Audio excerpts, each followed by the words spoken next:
Hey guys, Sheree Thompson here. I am a Aussie mum of one, wife, part-time worker who is learning Japanese via the MIA, which is Massive Immersion Approach slash AJAT method. They have slight differences between the two of them, so if you want to check them out, I'll leave the links below. But this is I would dare say, I think it's a 1.5 month update since my last video. And I just wanted to give you an update on what's been happening, what I've been doing, how's it all going. Especially since before I did my last video on the 30th of November, so right before the Christmas period. And yeah, life can get hectic. So how did I go, where am I at, and what's been happening? So my kanji update, I am at 958 kanji remaining as of today, and that number will go a little bit lower, which I think officially means that I'm almost over halfway through my kanji. So like at least the 2,200 standard ones. So that has been going well. I have I previously got a deck with stories, and this goes back years ago, so before the last 3 years, which so for those of you who don't know, haven't watched my previous video, I had a 3-year break from basically doing any immersion method, and picked it back up as of November. And in that 3 years, I picked up a deck of Anki, and it had stories in it, and that's how I learnt the bulk of my kanji. So coming into this, I already had stories that I'd memorized that other people had created, and so I've just stuck with it because it doesn't make sense to just scrap all the progress and the kanji stories that I have memorized that date back those 3 years. So I'm still with that deck, and I've still got those stories, but I have been updating like new ones that come through. So for like some of the stories are just stupid. Like, I mean, as in, it's like, how the heck would I remember that? And that is the whole point of why Matt versus Japan and Brit versus Japan, or like they say to make up your own stories, because they stick, and it's so true. But I have been finding there's certain words like particular and situation and intention, these kind of abstract words that don't really have like an anchoring feature to them that helps me remember that these strokes refer to that word. Just very difficult to come up with stories, and so I've kind of been doing those rote. Rote memorizing it. And even though I know there would be some naysayers that go, no, make a story, make it stick, I do kind of agree to a point. Like, yeah, I should just, figure out what that story is going to be. In the next breath, like, I don't really care that it's going to take me a little bit longer to learn those words, and then I just repeat them. So I'm just going with it. So that has been a little bit challenging, but not enough to put me off studying, which goes into how has my studying going for the month of November, December. In December, I was very consistent and kind of intense with my reviews. So some days I could spend up to 2 hours a day because I had that time available. Other days I couldn't get any more than like 30 minutes in. But as a rule, I would try, like, my goal would be 30 minutes a day. I'd end up doing about 45 minutes. So I would say my average is around 45 minutes a day in terms of studying and reviews. But then going into January, of all times, not December, but January is second week there, I kind of fell off the wagon and did a week where I just didn't do any reviews. And so it's put me back. So I had like 600 reviews a few days ago. I'm back down to 350 as of today. I'm not really that put out by it, to be honest. So just keep going, because that's what you do. It's going to stick. Like, it will, it might take a bit longer, but this isn't a race, this is a marathon. So Yeah, so that's that part. So a bit disappointed in myself, but kind of not really. So if you want to know what happened that derailed me, I love writing fiction, science fiction, if you're interested. And so I had an idea and I kind of like went mad typing about it on the keyboard. And yeah, a week passed and I'm like, hey, I haven't done any reviews. So and I'm kind of not really sorry for that. And like I got that moment out of my system, and now I'm back to reviews, and Japanese is still fun.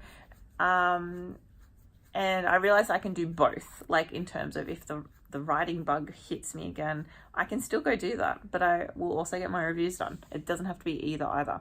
And one technique that I have been using is called the 2-minute rule. So I would really recommend anyone who is prone to bouts of procrastination or like just struggling to get your habit to stick, to read Atomic Habits. And I can't remember the guy's name, but I will link it below. And he has a lot of different up-to-date research on habit formation. So when I say up-to-date, I think he only released his book last year. So any other previous books you may have read in self-help, they're still good, still very relevant, but he's gone the extra mile. One of his tips is the 2-minute rule, which is basically just saying to yourself, all right, I don't really feel like doing kanji right now. I'm just going to do it for 2 minutes. 2 minutes. I know that sounded like 10. I'm just going to do it for 2 minutes. And so in my case, I tell my phone, Siri, like set time for 2 minutes, and I do some reviews for 2 minutes. Nearly like 9.8 times out of 10, I will end up doing way more than 2 minutes of reviews. But that initial urge of like, oh, I don't want to do reviews, like I still have those moments. I think it's kind of a little bit important that we kind of touch on that a bit.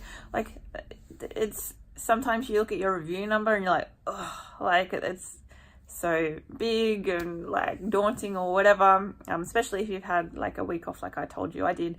And sometimes just getting over that little slump, because at the end of the day, it's not about that big review tally. It's just get it done. So for me, my other thing, I do set my environment up to win. So I have my iPad and my Apple Pencil, and this helps stop the friction around like me not doing reviews, because I have both of them, like they're paired, like my pencil and my iPad always go together with me. So it's either like on the table if I'm here, or I put it in my bag when I'm out. I don't have to worry about like finding some scrap paper and pencil to like write things or whatever.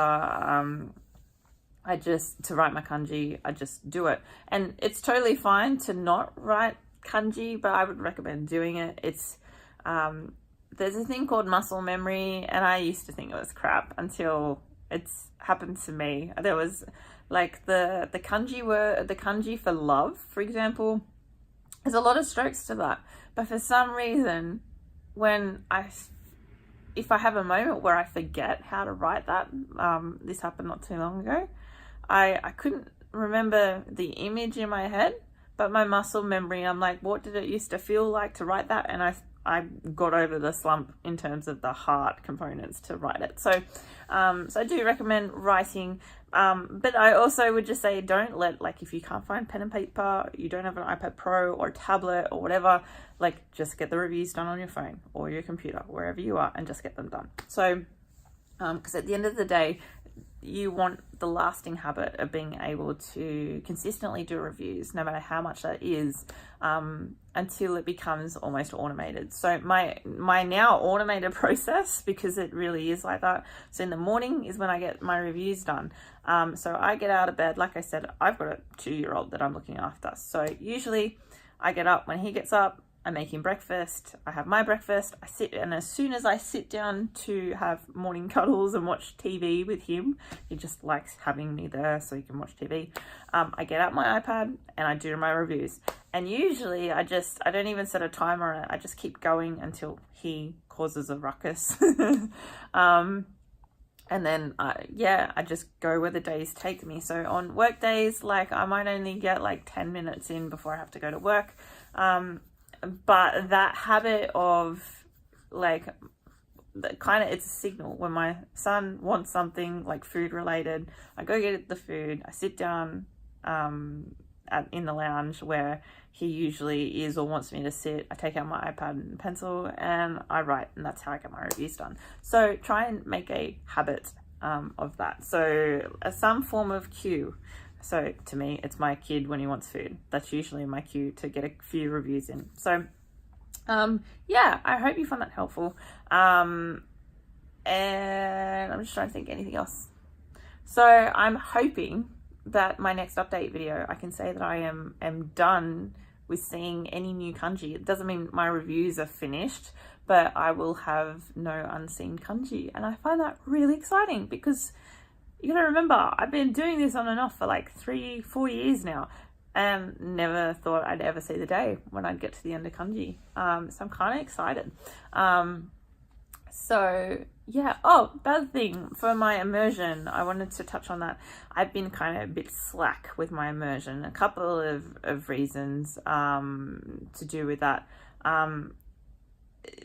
Basically, like I had been listening, I found these two girls that have their own podcast and they talk about current events and stuff, and I still don't know the name of the podcast because it's in Japanese, and yeah, it just doesn't stick even though I try and look at it and say it, and yeah, anyway, it'll come eventually. So because I'm female, obviously I want to hear females talking a lot, and so I've been listening to them, but it wasn't interesting. So that's kind of died off. And then what I found is that my viewing of Japanese, like my TV/YouTube component, has taken off a little bit. So I love cooking. I watch lots of cooking shows, anything computer game related. Yeah, I'll watch Japanese people commentate on that. But like I said, in terms of like day-to-day stuff, having it in the background, I've been a bit slack. So I'm going to up my efforts with that. I have Bluetooth headphones, which I will put in, and usually, I think this is half the problem. I couldn't find my Bluetooth headphones for a bit. Kind of use that as an excuse for not getting another pair of headphones out and use them. It's bad. Anyway, so I have been, so I've got those back again. So I'm just going to have that podcast playing. And if you need podcasts to listen to and it's like, how the heck do I find them? Go to TuneIn Radio. I think that's what I've got, or Tuner Radio is another one, like Tune, TURNER Radio. And you can search via country and then via category. I think I went to Talk, and that's how I found these two girls that run their own podcast. And yeah, and I usually, if I have to recommend anything to anyone, just go for comedy. There is nothing like, even if you don't understand anything or everything, you can't really go wrong having someone laughing in your ears. Like, you know, it should help ease the pain of being like, I don't understand anything. So I would really recommend that. So that is my 1.5 month update. Thank you so much for anyone who commented or liked my previous video. I was so stoked to have any response back. So that has been really cool. I'm one of those creepers who goes around to other people's videos and sees what you're up to. So keep posting videos if you've kind of fallen off the wagon there. That's my oven. I've got something cooking. I'll go turn that off. So yeah, and I will like and subscribe, and yeah, thank you so much. If you want to follow me, hit the like button, hit the notification button if you want to be updated each time I post a video, and I will talk to you guys soon. Okay, thanks, bye.